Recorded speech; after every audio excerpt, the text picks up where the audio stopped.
नमस्ते जी। आइए आज की चर्चा प्रारंभ करते हैं सामवेद का 375वां।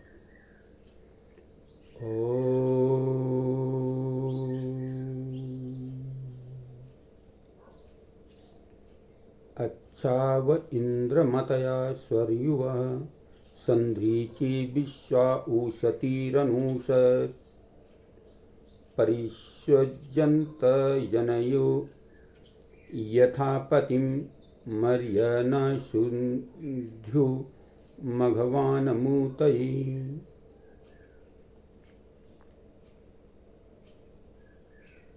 हे मनुष्यों, वह तुम्हारी स्वर्युवः परमानंद चाहने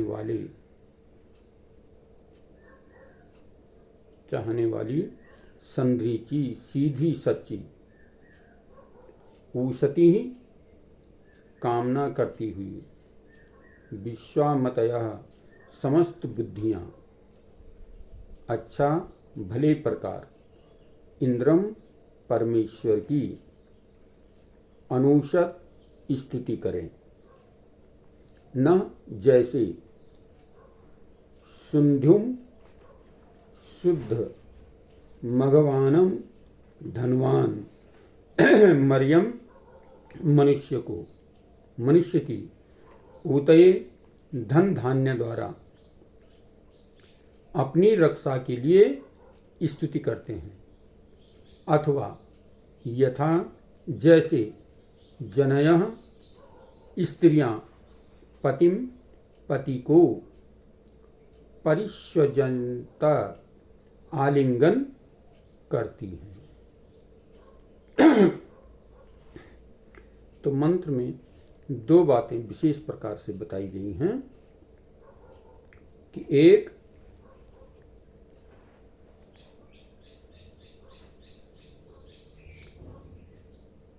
यदि तू उस आनंद घन के सानिध्य का आनंद प्राप्त करना चाहता है तो अपनी सारी योग्यता, अक्षमता और भावना को इस प्रकार सामने रख जैसे याचक अपनी कामना पूर्ति के लिए धनवान व्यक्ति के सामने अपने हृदय को खोलकर रख देता है।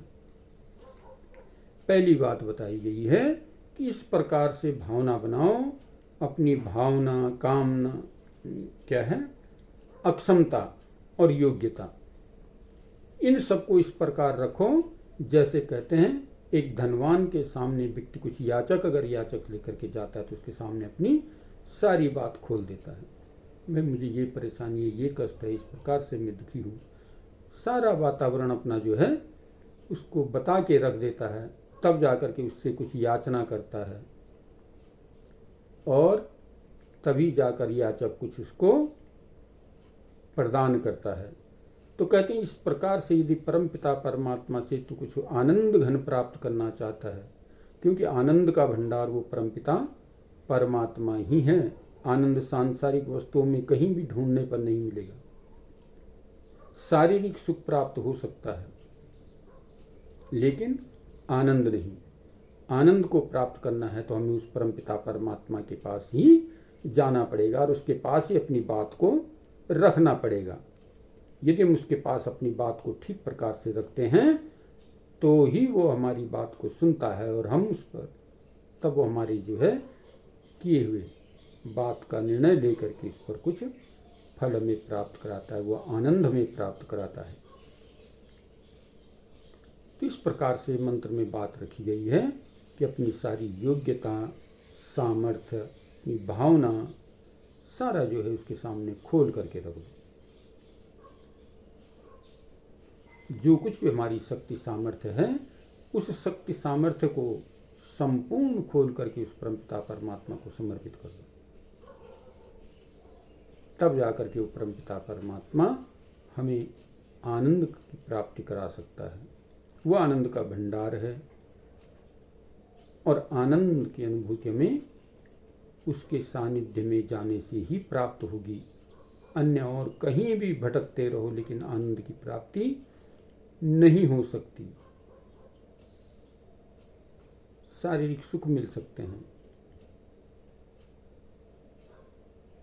लेकिन उन सुख सुविधाओं से आनंद की प्राप्ति नहीं हो सकती। अंतरात्मा में अगर मलिनता भरी पड़ी है, क्रोध भरा पड़ा है, टेंशन भरी पड़ी है, तो फिर वो सुख भी हमें जो है सुख नहीं देते।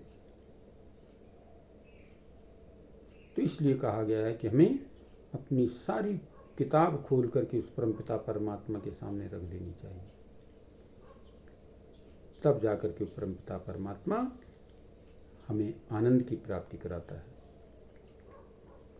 और दूसरी बात, बहुत ही सुंदर मार्मिक बात इसमें कही गई है। कहा है, जिस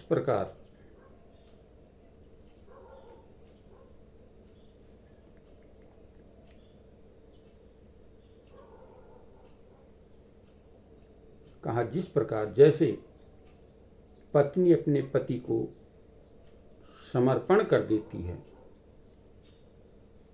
इसी प्रकार से हम भी उस परमपिता परमात्मा को समर्पण करें। परमात्मा को अनेक नामों से पुकारा जाता है। कहीं भाई कहा, कहीं बंधु कहा, कहीं पिता कहा, कहीं माता कहा, कहीं सखा कहा, कहीं मित्र कहा, अनेक प्रकार के नामों से पुकारा जाता है। किंतु पति पत्नी का जो समर्पण भाव होता है, ये और कहीं किसी मित्रता में नहीं होता। माता में हो, पिता में हो, भाई में हो, बंधु में हो, सखा में हो, मित्र में हो, ये सारे के सारे जो है यहाँ पर हम पूर्ण समर्पण नहीं कर पाते। तो इस मंत्र में बात रखी गई है कि जिस प्रकार से पत्नी अपने पति को समर्पण कर देती है, अपना सर्वस्व समर्पण कर देती है, ठीक इसी प्रकार से भक्त जब भगवान को, उस परमपिता परमात्मा को अपना समर्पण कर देता है, इस भाव से, पति पत्नी के भाव से जब समर्पण की भावना बना देता है, तो वो आनंद घन परमपिता परमात्मा फिर हमें आनंद की प्राप्ति करा देते हैं। उसी के पास जाने से हमें आनंद प्राप्त होता है। और उसके पास इस प्रकार से जाना चाहिए, कहते एक तो अपना सर्वस्व ज्ञान, सर्वस्व बुद्धि, सर्वस्व सामर्थ्य, सर्वस्व भावना लेकर के हमें उसके पास जाना चाहिए।